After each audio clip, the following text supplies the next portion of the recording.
अगर अभी तक आपने द वॉइस को सब्सक्राइब नहीं किया है तो प्लीज़ अभी सब्सक्राइब करें।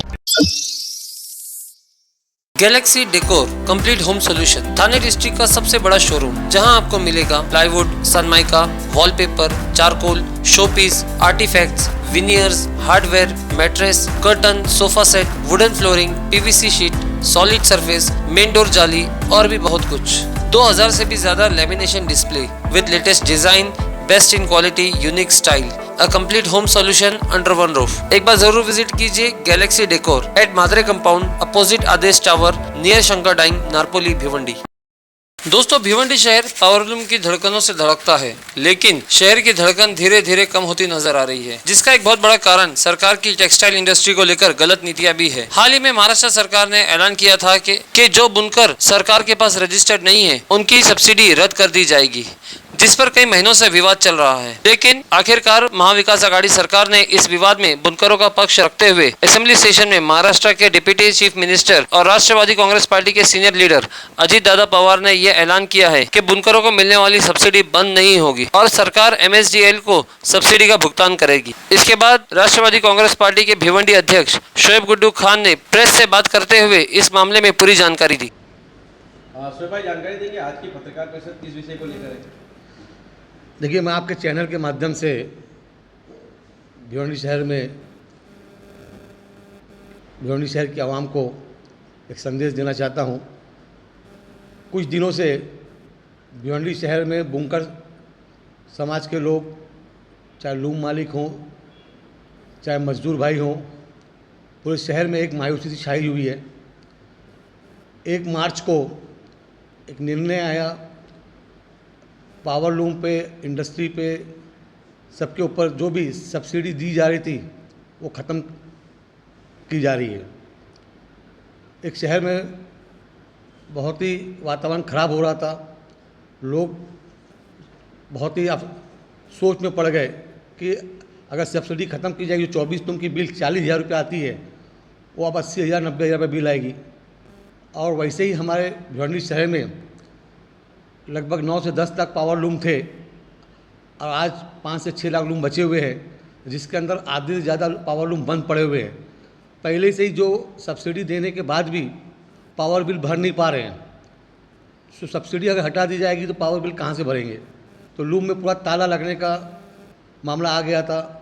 और भिवंडी शहर जो है पावर लूम की वजह से ही पूरा शहर है, चाहे कोई भी बिजनेस हो, चाहे होटल हो, दुकान हो, रिक्शा हो, बिल्डर हो, जो भी छोटे बिजनेस हो या बड़े बिजनेस हो, ठेला गाड़ी हो, हर चीज़ पावरलूम से जुड़ा हुआ है।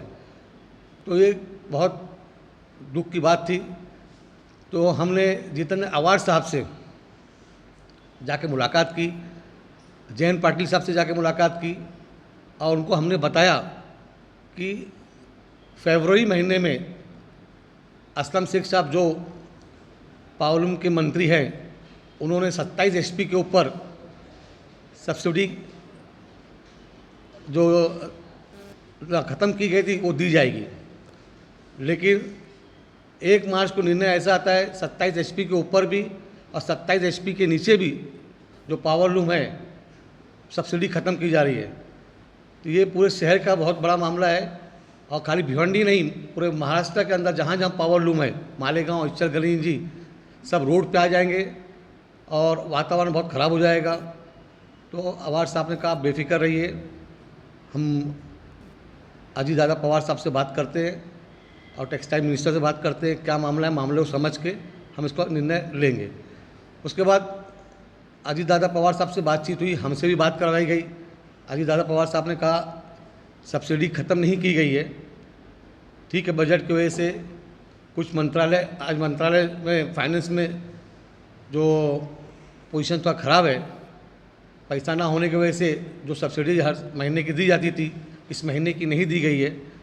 कुछ कारण की वजह से सब्सिडी कायम रहेगी, कोई घबराने की ज़रूरत नहीं है। तो उसको लेके हम लोग को थोड़ा सी जान में जान आई। लेकिन कल मैं पूरे भिवंडी शहर के वासियों को बताना चाहूँगा, कल अजीत दादा पवार साहब ने फैसला कर दिया, ऐलान कर दिया है कि जैसे सब्सिडी पहले दी जा रही थी 27 HP के ऊपर वालों को और 27 HP के नीचे वालों को, वो सब्सिडी कायम रहेगी। तो किसी को कोई घबराने की ज़रूरत नहीं है, कोई मायूसी की ज़रूरत नहीं है।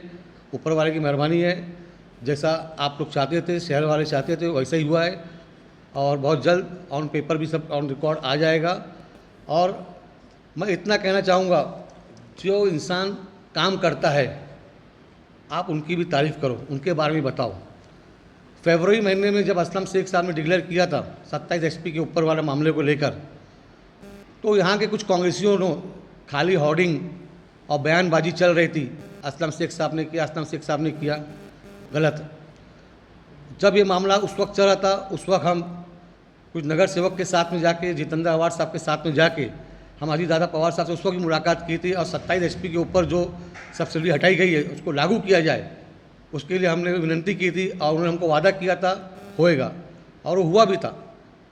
लेकिन कांग्रेसियों ने सिर्फ अपनी क्रेडिट लेने के लिए दूसरों का नाम कहीं लिया नहीं। लेकिन हम एहसान फरामोश नहीं है, हमने अजीत दादा पवार साहब के साथ साथ, जितेंद्र अवार साहब के साथ साथ असलम शेख साहब का भी शुक्रिया अदा किया था, क्योंकि उनकी भी मेहनत थी, और उनकी नहीं सबकी मेहनत थी, चाहे वो कांग्रेस वाले हों, चाहे राष्ट्रवादी वाले हों, चाहे शिवसेना वाले हों।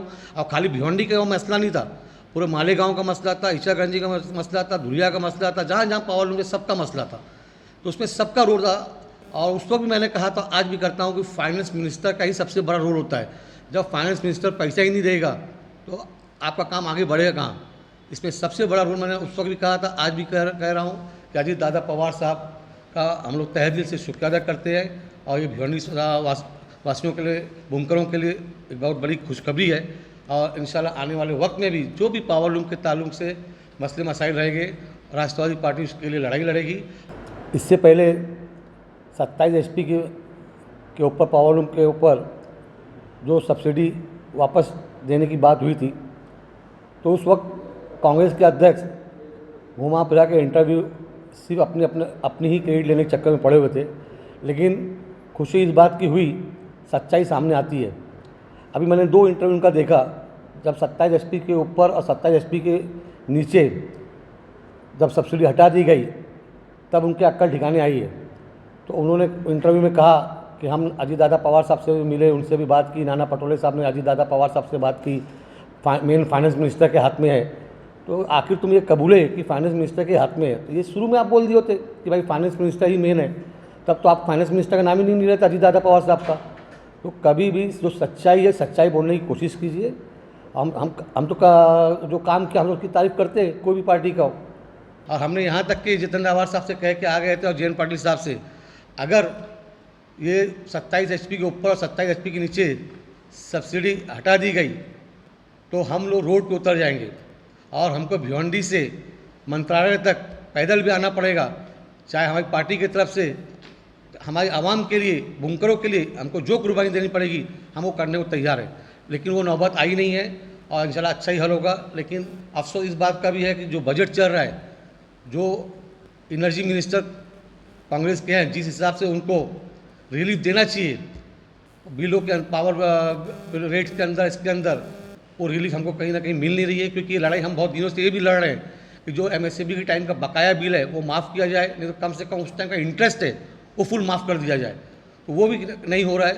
हम इंशाल्लाह अगला स्टेप यही है कि हम अजीत दादा पवार साहब से बात करके वो बिल भी जो इंटरेस्ट है वो भी माफ़ कराने की कोशिश करेंगे। शोएब भाई, जो आपने कहा कि मतलब सब्सिडी जो है हटाई नहीं गई है, ऑन पेपर अभी तक कि आपके पास कोई रिकॉर्ड है, आपको अभी जो है मतलब देखिए टोंडी बात ऐसा है, आप कल का स्टेटमेंट अजीत दादा पवार साहब का देख लीजिए। एक जिम्मेदार डेप्यूटी CM है वो, डेप्यूटी CM का बयान आता है और वही फाइनेंस मिनिस्टर जो उनका पावर है, जब उन्होंने ऐलान कर दिया बात खत्म हो गई, हवाई बात हो नहीं सकती। अभी थोड़े से मसले नवाज मलिक साहब को लेके सेशन में चल रहा था, OBC को लेके चल रहे हैं, बहुत से ऐसे मसले मसाइल चल रहे। तो ऐलान का मतलब ये समझ लीजिए कि काम हो गया है, ऑन पेपर जब भी होना रहेगा हो जाएगा इंशाल्लाह।